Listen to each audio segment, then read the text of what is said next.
नमस्कार दोस्तों। आज की जो सच्ची घटना है उत्तराखंड के चंदौली गांव की घटना है। एक विधवा औरत के घर में एक चोर घुस जाता है और वह चोरी करने के इरादा से घुसता है। होता क्या है, जब वो अंदर जाता है तो 30 साल की जवान विधवा औरत जो होती है उसको देख के चोर का ध्यान भटक जाता है। वह चोरी करने की सोच को खो देता है और वह विधवा की ओर आकर्षित हो जाता है। जब वो जाता है विधवा औरत के पास जो खूबसूरत होती है, 30 साल उसका उम्र होता है, उसको देख के चोर फिसल जाता है और जाता है। जब उसको बॉडी को टच करता है तो उस विधवा औरत का जब आंखें खुलती है उसको आभास होता है कोई हमको बॉडी को छुआ है। जब तक उसको आभास होता है तब तक चोर उसके चारपाई के नीचे सरक जाता है और उसको दिखाई नहीं देता है। फिर जब वह बूढ़ी औरत सो के उठती है, फिर जब देखती है कि हमारे घर में कौन आया था, उसको थोड़ा आभास होता है कि कोई मेरे घर में आया था। जब वह सो के उठ के बैठती है, अपने रूम में जाती है, दोनों कमरा में उसको कोई नहीं मिलता है। जब कोई नहीं मिलता है तो वह आराम से अपने बरामदा में बैठी रहती है और सोचती है कि कौन मेरे घर में घुस गया है। इसी बीच धीरे धीरे सुबह का वक्त हो जाता है और जब महिला सवेरे सवेरे उठती है तो सबसे पहले उसका काम होता है झाड़ू लेके अपने घर को साफ़ करना। झाड़ू लेके जब वह घर को साफ़ करने लगती है तब उसको चोर दिखाई देता है और चोर उससे माफ़ी मांगने लगता है, हमको माफ़ कर दीजिए। दरअसल इस कहानी का शुरुआत मैं अब करने जा रहा हूँ, ये तो सिर्फ झांकी था। इस कहानी का शुरुआत होता है उत्तराखंड के चंदौली गांव से, जहां एक लड़का रहता है जिसका नाम होता है मुकेश। उसको कुछ कर्जदार लोग बहुत परेशान करता था और उसके पास पैसा नहीं था। वो 3-4 व्यक्ति का पैसा लेके गांव से बाहर गया था और सब पैसा खर्चा कर दिया। और जब वो व्यक्ति उससे पैसा मांगने लगा तो उसके पास कोई चारा नहीं था पैसा देने का। एक दिन वह बैठे थे अपने घर पे और सोचा कि हम कहाँ से इतना पैसा लाएंगे जो इन लोग को मैं पैसा दूंगा। इसी क्रम उसको एक आइडिया आया। वो सोचा, वो जीवन में कभी चोरी नहीं किया था। सोचा कि किसी के घर में क्यों ना जाके वहाँ से कुछ पैसे चोरी करके ले आए और मेरा काम हो जाएगा। जब ये सोचता है तो वो जब जाता है, रात जब होता है 10 से 11 बज जाता है, जब सब व्यक्ति सो जाता है तो एक व्यक्ति के घर में घुस जाता है और वहाँ से वह कुछ जेवर और कुछ पैसे लेकर वहाँ से निकलता है। और फिर जब आगे बढ़ता है, आगे बढ़ने के बाद एक विधवा औरत का घर होता है।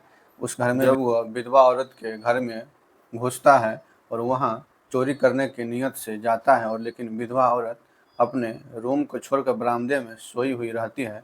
और 30 साल की खूबसूरत विधवा औरत को जब ये देखता है चोर, वो चोरी करना भूल जाता है और उसका नीयत खराब हो जाता है। जब वो जाता है विधवा औरत के पास, जब उसको बॉडी को टच करता है तो उसका आंखें खुल जाती है। और जब उसका आंखें खुल जाती है तो ये डर से वो विधवा औरत के चारपाई के नीचे सो जाता है जाके अंदर। और जब उसका आंखें खुलता है तो उसको आभास होता है कि लगता है हमारे रूम में कोई आया है और हमारे घर में चोरी करने की नीयत से कोई घुसा होगा। जब उसका आंखें खुलता है तो कोई उसको दिखाई नहीं देता है। जब अपने रूम में जाती है वो औरत, जब उसको देखती है रूम में जाकर तो कोई उसको नहीं मिलता है। तो इसके डर से वह अकेली घर में रहती थी, उसको बहुत ज़्यादा डर हो जाता है। डर हो जाने के कारण वो महिला बैठी रहती है अपने चारपाई पर और सोचती है कब सुबह होगा, मैं किसी व्यक्ति को बताऊंगा कि मेरे घर में ऐसे ऐसे बात हुआ है।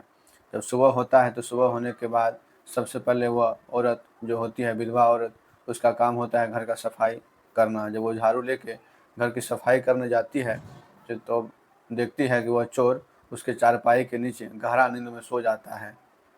जब सोने के बाद जब उसको उठाता है तो बोलता है कि तुम कौन हो।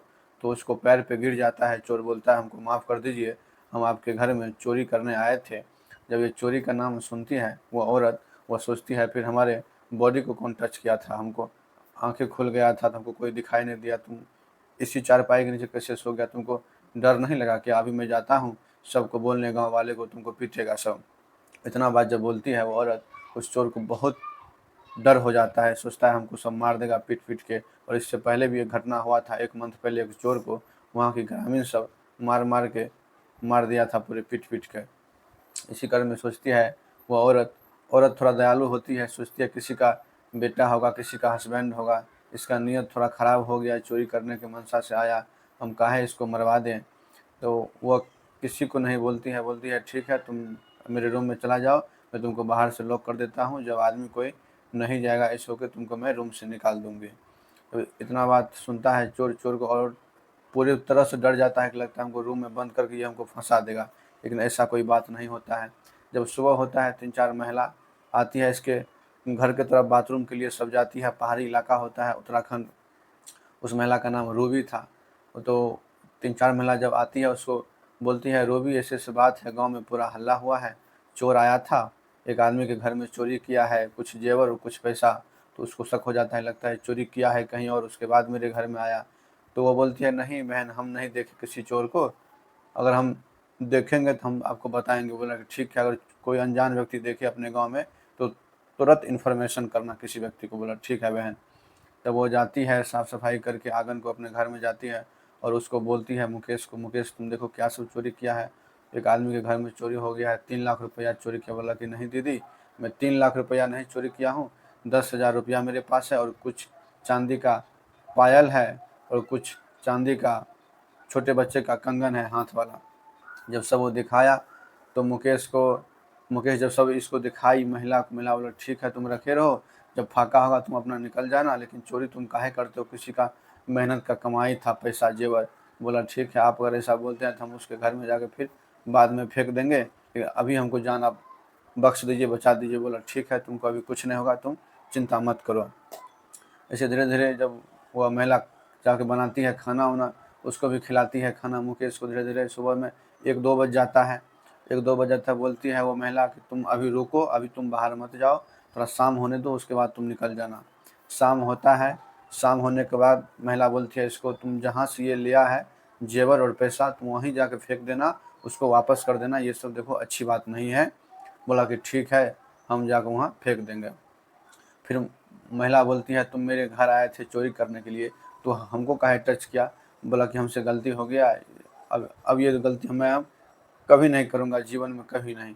तो बोला ठीक है चलो मैं तुमको माफ़ कर देती हूँ, लेकिन तुम ऐसे मेरे घर से निकलना, कोई देखे ना, लेकिन कोई देख लेगा तो हम पर भी आदमी उल्टा पुल्टा सोचने लगेगा कि मेरा जीवन ना बर्बाद हो जाए। बोला कि ठीक है कोई दिक्कत नहीं, हम बहुत सेपरेट से निकलेंगे, आपको कोई दिक्कत नहीं होगा। इतना बात बोल के शाम होता है, चोर उसके घर से निकलता है और निकलने के बाद जहाँ से वो चोरी किया उसी के आंगन में चुपके से फेंक देता है सामान और वहाँ से निकल जाता है। पूरे गांव में हल्ला हो जाता है कि जो सामान चोरी हुआ था वो सामान मिल गया। सब व्यक्ति जुटता है सामान देखने के लिए, रूबी भी वहाँ जाती है। जो जिस व्यक्ति के घर में सामान चोरी होता है वो बोलता है मेरा 3 लाख रुपया था और बहुत सारा जेवर था, लेकिन ये बात झूठ था। किसी भी व्यक्ति को घर में चोरी होता है 10,000 बोलता है, मेरे घर में 1 लाख का चोरी हो गया, झूठ बोलता है। उसके बाद क्या होता है कि जब सब आदमी सामान देखता है अपने अपने घर अब अपने अपने आ जाता है घर, सब व्यक्ति, रूबी भी अपने घर चलाती है और रूबी को उस चोर का याद आने लगता है।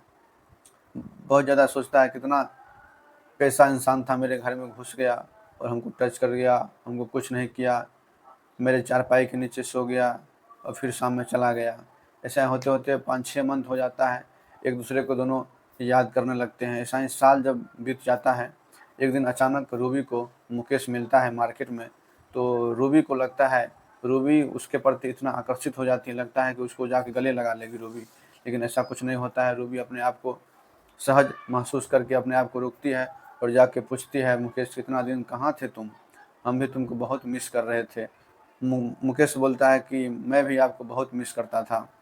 ऐसा ही फिर कुछ दिन दोनों एक दूसरे का नंबर शेयरिंग किया और दोनों का बातचीत होना स्टार्ट हो गया।